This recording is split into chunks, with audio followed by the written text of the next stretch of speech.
Olá, meu irmão, minha irmã, é uma alegria poder me unir a vocês para viver esse momento tão caro e tão importante para a vida das nossas comunidades, para a vida da nossa igreja. Vivemos um tempo muito feliz, um tempo muito fecundo. Após esse tempo de Páscoa, esse tempo onde a presença viva de Jesus renova em nós a fé, renova em nós a esperança, renova em nós a caridade, vivemos também esse tempo de Pentecostes, onde é renovado em nós também a força, o vigor, a parresia, a intrepidez na evangelização, no testemunho. É uma grande alegria poder testemunhar com vocês e para vocês esse tempo de graça, que é Pentecostes. Meu nome é Rafael Brito, tenho 35 anos, sou membro da comunidade católica Shalom, sou missionário desde 2008. Já morei em alguns lugares, algumas missões, morei 5 anos em Portugal, tive muito tempo no Nordeste do Brasil e estou aqui também na missão de Santo André, aqui em São Paulo. E venho a convite, né, desse movimento, das comunidades, desse movimento de Pentecostes também, poder partilhar um pouco com vocês sobre os dons do Espírito Santo, sobre a palavra de Deus, né? Para que renove em nós a nossa vivência como igreja, a nossa vivência como comunidade nova, a nossa vivência como renovação carismática, a nossa vivência como membros consagrados e a vivência carismática.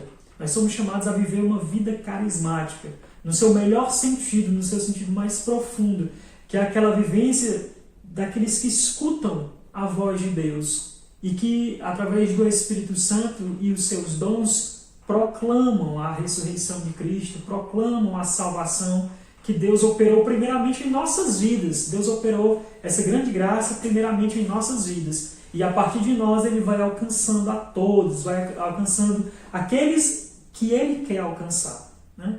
E falar dos dons do Espírito Santo, a gente poderia gastar um dia inteiro e não esgotaria 10% do assunto.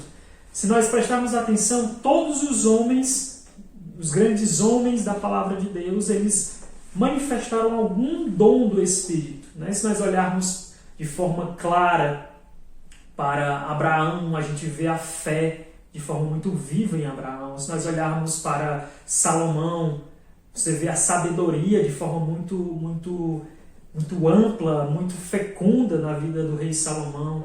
Se nós olharmos para Elias, Eliseu e tantos outros profetas, nós vamos ver ali o dom da profecia profundamente viva, profundamente arraigada no coração, na vida. Se nós olharmos para um profeta como Ezequiel, por exemplo, a profecia acontece na própria carne, né, de Ezequiel, quando Deus diz: vai, desposa aquela mulher adúltera, e o profeta ele é impelido com a própria vida e com a própria carne a participar do mistério que Deus realiza com o seu povo. Então, se nós olharmos para esse panorama bíblico, a gente vai ver inúmeras manifestações do Espírito Santo e dos seus dons. Até que vem Isaías, né, e faz aquela declaração, né, daqueles dons do Espírito Santo, né? O dom do conselho, da fortaleza, do temor de Deus, o dom da sabedoria e tantos outros dons, daqueles dons que nos são mais conhecidos como os dons do Espírito Santo. E eu queria partir dessa lista de dons e mostrar uma outra seguinte, que com certeza muitos já conhecem, mas que para alguns precisam ser ainda um pouco mais conhecida e mais aprofundada. Esses dons que Isaías descreve, os 7 dons do Espírito, ele descreve aqueles dons que são os dons que estão presentes na vida de todo cristão. De todo homem de Deus, de todo batizado. Esses dons estão presentes, alguns ressoam de forma mais intensa, outros de forma um pouco mais fraco ou mais simples, se é que a gente pode dizer fraco, mas todos ressoam, né? Todos ressoam esses dons em si. Por quê? Porque esses dons são nos dados no batismo, né? Esses dons são nos dados naquele momento em que nós nos tornamos verdadeiramente filhos de Deus. Só que esses dons, eles são os dons que nós chamamos de dons infusos. Dons infusos, ou dons de santificação.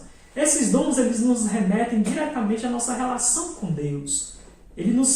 São os dons que Deus nos dá para que nós caminhemos para a santidade, para que nós sejamos santos e cumpramos a vontade de Deus. Esses dons do conselho, da fortaleza, do conhecimento, da piedade, do temor de Deus e etc., são dons que nos levam à santificação e ao cumprimento da vontade de Deus.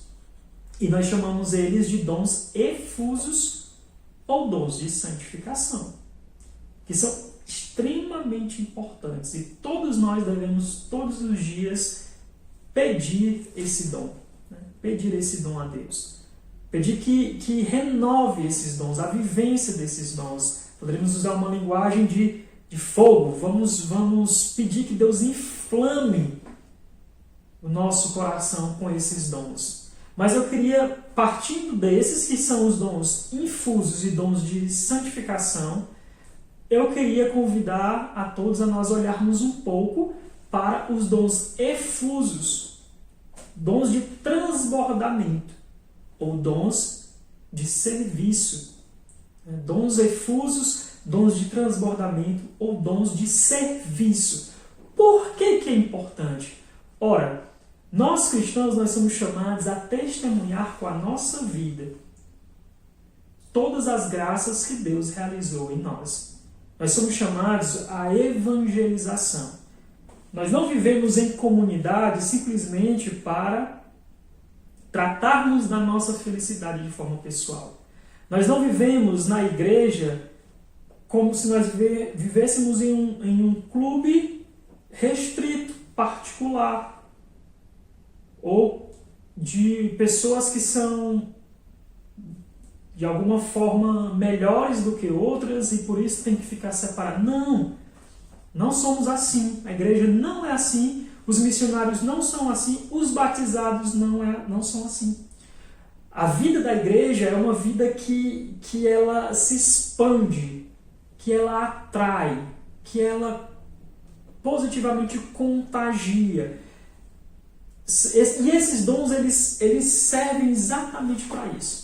Para nos fazer sair de nós mesmos e nos colocar a serviço dos outros, a serviço do próprio Deus, no processo de evangelização.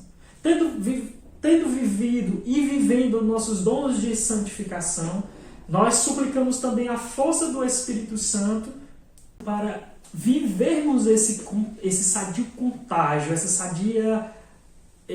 sadio anúncio do reino de Deus, a proclamação do Evangelho, a oração pelas pessoas, um testemunho de vida eficaz, verdadeiro, profundo, capaz de transformar a vida daqueles que estão ao nosso redor, capaz de transformar a vida daqueles que olham para nós, que nos veem. Não se engane. A grande força da evangelização não são as palavras, é o testemunho de vida. São as nossas ações. Meus irmãos, a nossa família nos vê, os nossos vizinhos nos veem, aqueles que nós temos um convívio mais íntimo nos veem, aqueles que não são tão íntimos sentem quando nós estamos vivendo a verdade com profundidade ou quando nós somos superficiais. As pessoas sentem. Por mais que elas não saibam dizer muito bem do que se trata, elas percebem. E somente uma vida arraigada nos dons, uma vida mergulhada nos dons, quer infusos, quer efusos, quer de santificação, quer de serviço, é o que vai atrair o coração dos nossos irmãos, dos nossos amigos. Bento XVI nos diz que a evangelização, a igreja, ela cresce não por proselitismo, ela cresce por atração. A força do Espírito em nós irradia e atrai, contagia as pessoas. É assim que nós evangelizamos, é assim que devemos evangelizar, com o poder do Espírito e com o uso dos carismas. Não pode haver outra evangelização. Uma evangelização simplesmente acadêmica, simplesmente de discurso bonito, simplesmente não. Não é assim que se evangeliza. A evangelização, ela nasce de uma experiência. Se você olhar bem, prestar bem atenção, André, por exemplo, encontrou Jesus, ouviu as palavras de João Batista, que apontava para o Messias, e foi lá ver quem era o Messias. Depois ele voltou e anunciou, porque ele fez aquela experiência primeiro. Ele voltou e anunciou para Pedro, e Pedro teve uma experiência com Jesus para poder ser evangelizado. É uma experiência que envolveu toda a vida dele, né? Ele contemplou milagres, ele contemplou muitas coisas acontecendo. Então, só para dizer que o uso dos carismas faz em nós grandes experiências, e a partir de nós, nessas experiências, nós atraímos as pessoas. Não são discursos, existe um salmo belíssimo que diz: não são discursos, nem frases ou palavras, nem são vozes que possam ser ouvidas. Porque é uma vida, é um testemunho, é uma vida concreta. São manifestações do Espírito que provocam experiências. E são essas experiências que nós vamos conhecer um pouco mais e suplicar a ação do Espírito Santo em nós, para que a partir de nós possamos evangelizar. E quem que faz essa explanação? Quem que começa a explicar bem esses dons? É São Paulo na carta aos Coríntios, né? A primeira carta aos Coríntios, no capítulo 12, versículo 4, ele começa a dar uma série de dons, que são esses dons de serviços, dons efusos e de serviço. Né? Uma nova lista de dons. Ora, os dons do Espírito Santo, meu povo, são infinitos.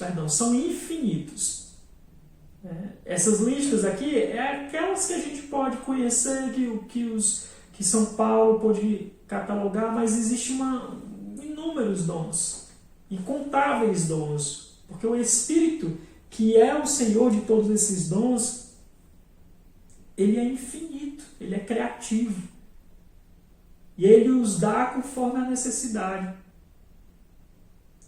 E aí São Paulo vai dizer o seguinte: há diversidade de dons, mas o Espírito é o mesmo. Aqui nós temos diversas comunidades, uma diversidade de carisma, uma diversidade de dons, mas um só é o Espírito. Um só é o Espírito que nos une, que nos faz irmãos. E continua São Paulo: diversidade de ministérios, mas o Senhor é o mesmo. Diversos modos de ação. Ora, a comunidade Shalom tem uma forma de agir, a RCC tem uma forma de agir, as novas comunidades todas têm cada uma a sua forma de agir, os filhos da face têm a sua forma de agir, e assim sucessivamente. Mas é o mesmo Deus que realiza tudo em todos. E essa é a nossa beleza, é o mesmo Deus que realiza tudo em todos. Cada um recebe o dom de manifestar o Espírito para a utilidade de todos. Aqui está a nossa primeira característica, preste bem atenção. Se nos dons do Espírito, aquela primeira lista dada por Isaías, que nós chamamos de dons infusos ou dons de santificação, era voltado para a nossa relação para com Deus, para a nossa santificação. Esses dons, eles são para a utilidade de todos, para o serviço de todos. Deus nos dá esse dom para que nós possamos pôr a serviço da comunidade. Não diz respeito mais à minha pessoalidade, à minha relação pessoal com Deus. Simplesmente passa por ela também. E a base desses dons efusos é a vivência dos dons efusos. Não estou separando uma coisa da outra, eles estão estritamente ligados. Mas a característica desses dons é: cada um recebe o dom de manifestar o Espírito para a utilidade de todos. Aí começa, propriamente dita, a lista que São Paulo descreve. A um, o Espírito dá a mensagem de sabedoria. A outro, a palavra de ciência. Vamos lá, vamos dar uma pausazinha aqui para esses dois primeiros dons. Ora, a sabedoria também foi descrita nos dons infusos, nos dons de santificação. E por que Paulo repete esse dom? Na verdade, ele não repete. Vamos lá. O dom de sabedoria do Antigo Testamento, relatado por Isaías, é aquele dom da sabedoria propriamente dita. Vamos pegar aqui o rei Salomão, por exemplo, né, que foi o ícone da sabedoria no Antigo Testamento. Era um homem verdadeiramente sábio. A sabedoria dele era aquela sabedoria de conhecer as coisas, de saber dar nomes, de discernir a veracidade ou a malícia, a bondade ou a malícia, a veracidade e a mentira dos atos, de poder julgar. Sabedoria que vem de Deus, mas uma sabedoria que passa pelas coisas, pelo movimento, pelo tempo, né? E Paulo ele coloca uma nova forma de sabedoria. A um é dada a mensagem ou palavra de sabedoria.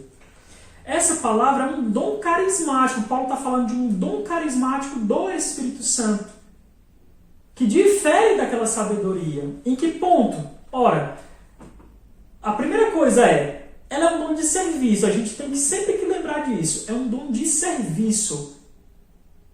Se a sabedoria diz respeito ao meu conhecer das coisas, me tornar um homem sábio, essa sabedoria agora é um dom de serviço na relação com o outro. O Espírito me dá na relação com o outro. Eu vou dar um exemplo que é para clarear, tá bem? A palavra de sabedoria é uma palavra que abre o coração das pessoas para o anúncio do Evangelho. Diretamente. Ele abre o coração das pessoas para o anúncio do Evangelho. Um exemplo. Jesus está conversando com a samaritana, lá no poço de Jacó. E Jesus diz o seguinte: dai-me de beber. Aquilo choca a samaritana porque ela percebe que ele é um judeu, ele não é daquela região. E ela diz o seguinte: como tu, sendo judeu, me pedes de beber? E Jesus, veja bem, ele já usou uma palavra de sabedoria, que é aquela palavra que já colocou a samaritana numa espécie de constrangimento, de uma abertura para algo superior. E ela faz aquele questionamento porque ela já se sentiu quebrada em seus preconceitos. Porque ele, sendo judeu, não poderia conversar com ela, sendo samaritana. E aí, Jesus responde da seguinte forma: se conhecesses o dom de Deus e quem te pedes de beber, certamente tu me pedirias e eu te daria água viva. Não é assim? E a cabeça e o coração daquela samaritana se abre completamente. E aquele diálogo que seria inicialmente entre uma samaritana e um judeu, um diálogo um pouco até estranho, porque eles não poderiam conversar, aquele diálogo se torna assim: opa, então tu és maior que nosso pai Jacó, que nos deu esse poço, não vou ter mais sede não vou ter mais necessidade de beber. Ou seja, o coração dela se abriu para a mensagem do Evangelho, para o anúncio que Jesus queria fazer naquele momento. Então a característica da palavra de sabedoria é exatamente essa. É uma palavra que, quando no diálogo com uma pessoa, numa evangelização, num serviço qualquer, ou dentro da minha casa, com os meus irmãos, ou na cozinha da minha casa, fazendo almoço com a minha esposa, com o meu marido, com os meus filhos, e estou ali conversando, e Deus coloca uma palavra de sabedoria no meu coração, esse dom carismático que abre o coração de quem está ao redor para o anúncio do Evangelho. Ou seja, repetindo, é um dom de serviço que diz respeito ao testemunho, é um carisma que abre o coração das pessoas para o anúncio do reino de Deus. E São Paulo segue.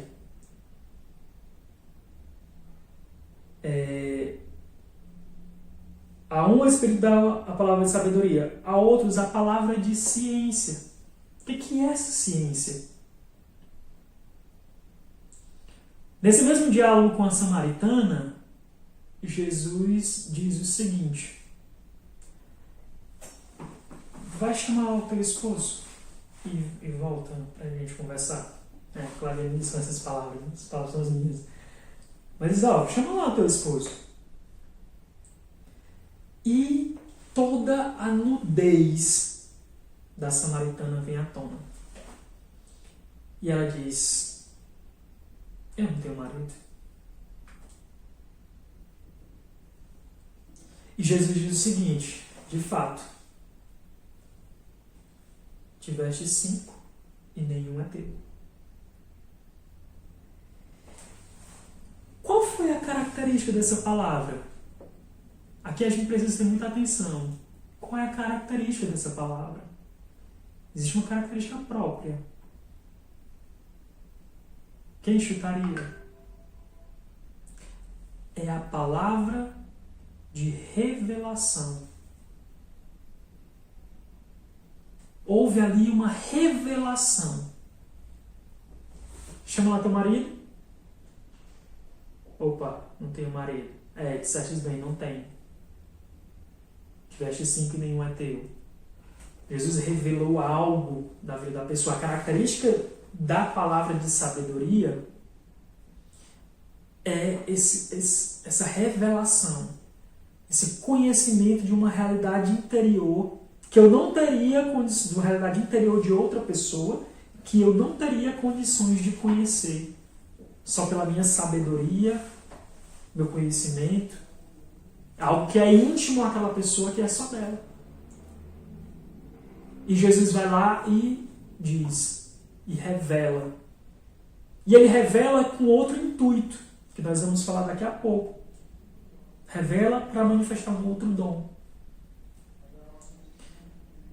E é impressionante como nos momentos de evangelização, quando nós rezamos por alguém, quando nós estamos na nossa casa, quando nós estamos no serviço na igreja ou nas nossas comunidades, esse dom não somente é necessário, mas como ele é salvífico, ele é importantíssimo para o processo de evangelização das pessoas. Nós precisamos, minha gente, nós que somos a parte desse povo que luta para abrir o coração, para viver os carismas, nós precisamos suplicar ao Espírito esses dons de ciência e de sabedoria, esses carismas do Espírito. E como eu dizia, é um dom que revela uma necessidade, uma realidade interior de uma outra pessoa. E São Paulo continua dizendo: outro mesmo Espírito dá a fé.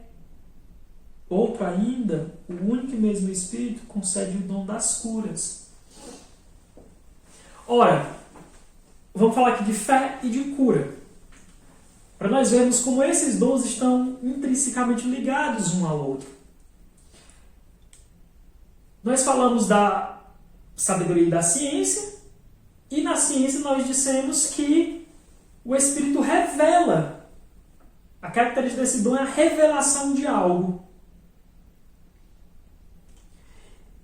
E na medida que eu revelo algo, eu preciso crer. E essa fé aqui, ela é diferente da virtude teologal da fé, daquele dom da fé enquanto virtude teologal. Ele não é aquela fé aquele dom que me põe em relação com Deus, simplesmente. Não é essa fé que São Paulo está falando. São Paulo está falando de uma fé carismática, uma fé expectante, uma fé que eu discerni a voz de Deus e eu preciso crer naquilo que eu estou falando. Eu preciso crer naquilo que eu estou falando, porque eu sei de onde que veio, não veio de mim. Preste atenção que na maioria das vezes, Jesus diz para aqueles quem ele curou, olha, a tua fé te salvou, faça conforme a tua fé, etc, etc, etc. E é uma fé expectante, uma fé que faz crer naquele dom. É o dom da fé carismática que me faz ter a firmeza necessária para levar à frente aquele discernimento que Deus me deu por meio da palavra de ciência. A palavra de ciência revela, o dom da fé carismática me faz tomar posse daquele dom e em seguida o dom da cura se manifesta, porque Deus não revela para simplesmente tornar conhecido uma necessidade de uma outra pessoa. Ele revela para curar. Ele revela com o único intuito de salvar e de curar, seja ela uma cura física, espiritual ou psicológica. Mas não é simplesmente para torná-la conhecida, é para curar. E aí a fé carismática daquele que proclama a palavra de ciência precisa estar muito intensa, de forma que contagie também aquele que recebe a proclamação, aquele que está sendo evangelizado. E o dom da cura acontece ali, né? Então é muito importante essas dimensões. E São Paulo continua dizendo: há outro ainda, o único e mesmo Espírito concede os dons das curas, eu falei das curas. Há outro, o poder de fazer milagres. Olha só, o dom carismático. O milagre, ele é um dom carismático. O milagre é um dom que Deus concede àqueles que se colocam na vida no Espírito. Colocam na vida no Espírito. Eu estava uma vez numa oração, isso é bem interessante, estava uma vez numa oração, eu era jovem ainda, estava estava no começo da minha vida como missionário, e eu estava numa oração, já tinha no meio de bastantes consagrados, e Deus me deu uma palavra, que foi a respeito de uma menina que tinha sido, durante o período da infância, havia sido molestada pelo pai. E eu estava no meio de muita gente que já era consagrada, muita gente caminhada, e eu fiquei com muito receio daquilo ser da minha carne, daquilo não ser real, ser coisa da minha cabeça. E quando eu proclamei, eu demorei muito para proclamar, a oração quase toda para proclamar, porque aquilo ficou inquietando o meu coração. Mas eu proclamei. E terminou a reunião e todo mundo foi embora e eu fiquei assim, Jesus, o que é que eu fiz?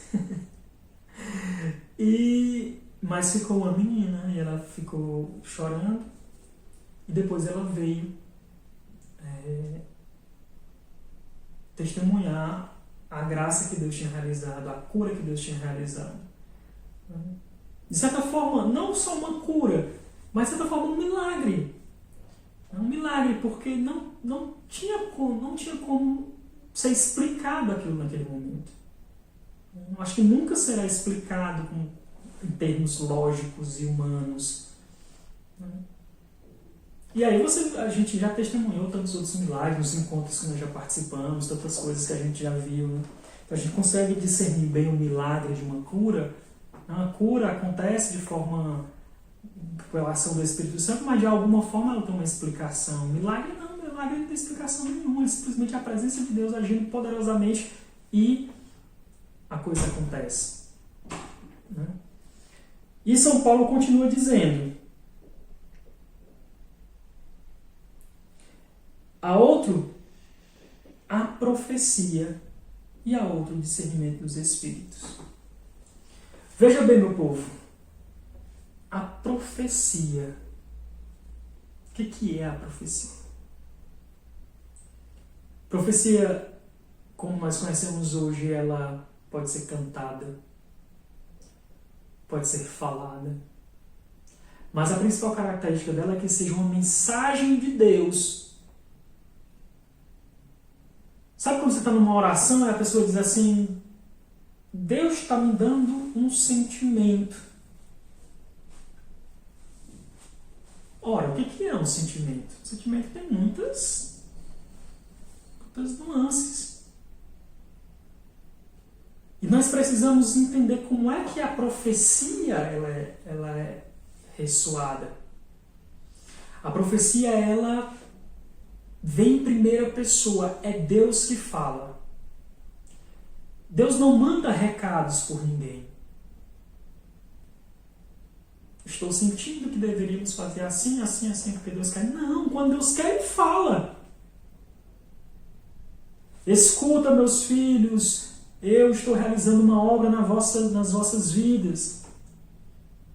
Eu retiro o vosso coração duro e vos dou um coração de carne. Isso é uma profecia. Deus fala por meio do profeta e quem está falando é Deus, Ele fala em primeira pessoa. E isso precisa ficar muito bem arraigado no nosso conhecimento.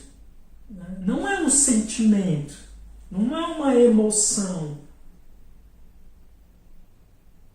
É uma profecia. E a profecia, quem fala é Deus.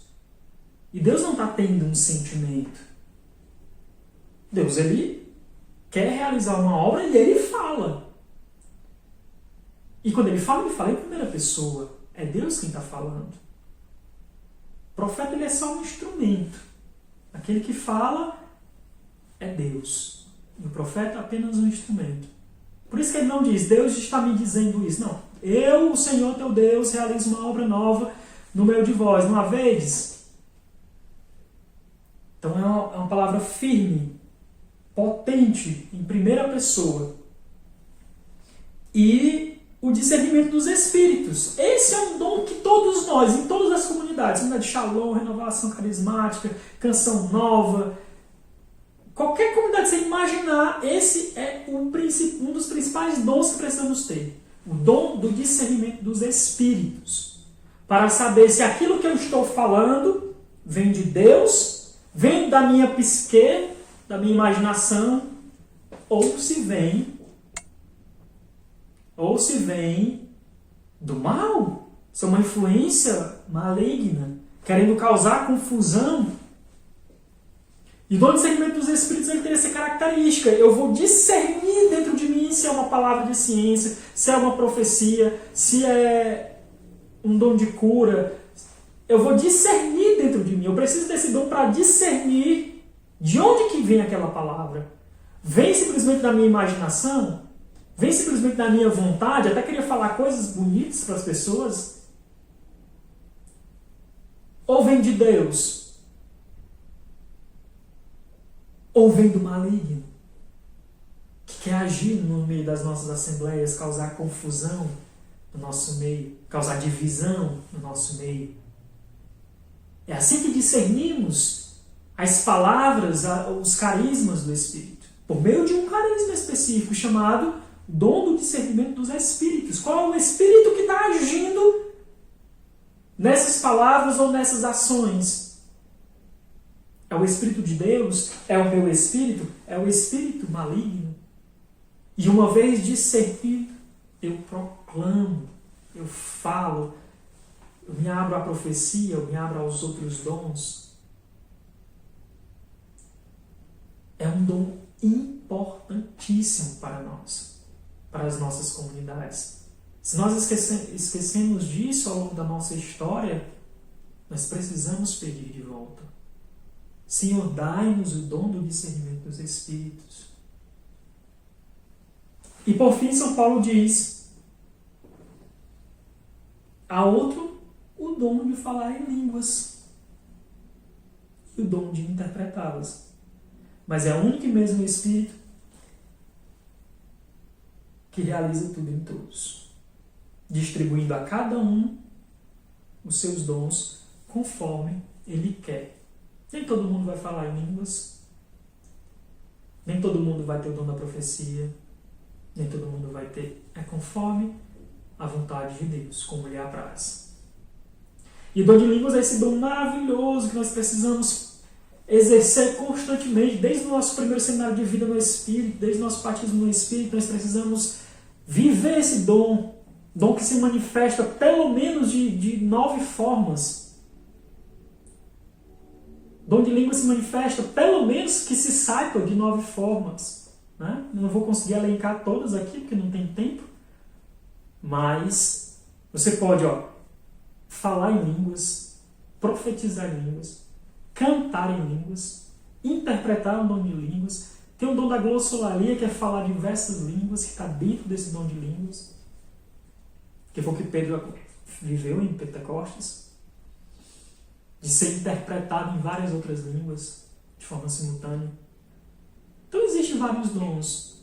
E, meus irmãos, olha, para o tempo que nós vivemos, com a diversidade de tentações, com a diversidade de distrações, com a diversidade de coisas que nos roubam da presença de Deus e que nos afastam de Deus, nós precisamos suplicar os carismas do Espírito. Senhor, dai-nos o dom de profecia, dai-nos o dom de cura, dai-nos o dom da ciência, dai-nos o dom de línguas, renova o nosso dom de línguas. Dai-nos o dom do discernimento dos Espíritos, e sem ele tudo vira confusão, mal entendido. Então dai-nos esses dons. E eu finalizo pedindo verdadeiramente que o Senhor nos conceda essa graça. Suplicando que pela a intercessão poderosa da Virgem Maria, a esposa do Espírito, que sejam renovados em nós, em nossas comunidades, esse dom, esses dons, não para a nossa glória, não para a nossa vanglória,